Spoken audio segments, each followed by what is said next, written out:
It's very important to look at games pre-computers, because after computer, the people are not really writing books. They're just using their engines to write books. Even Kasparov's great predecessor's book, which is a great piece of literature as a historical document, you're just using the engine. Yeah. Right.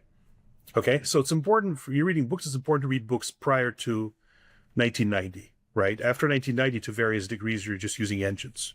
Many of these books, of course, you're not going to find new books from prior to 1990. Many of these books I've read many times, but still, a lot of games, you can look at analysis that you haven't looked at. I was surprised to see Keres going many moves deep in variations, combinational situations, and not just for himself, but for his opponent, right?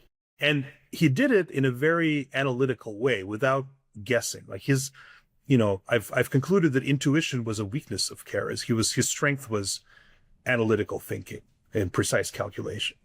What I did is I took a few games, and the method is this. So I take a position from the game, let's say for move 25 or something, where he starts going deep, analyzing this deep variation, which didn't happen in the game. And then I try to find a mistake in that variation. So I do this without moving the pieces. So I set up the position on the board, set up a clock.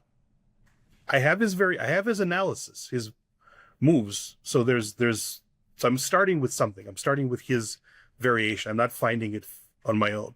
But then I go and try to find, obviously, no engine, right? Just the board in front of me and the clock, no moving the pieces, trying to find a mistake in his variation. The mistake, I call this method the post-mortem, for want of a better, because his analysis usually comes from some kind of post-mortem. Well, I'm kind of making a post-mortem of that, right? You can do this with any player, by the way, of course.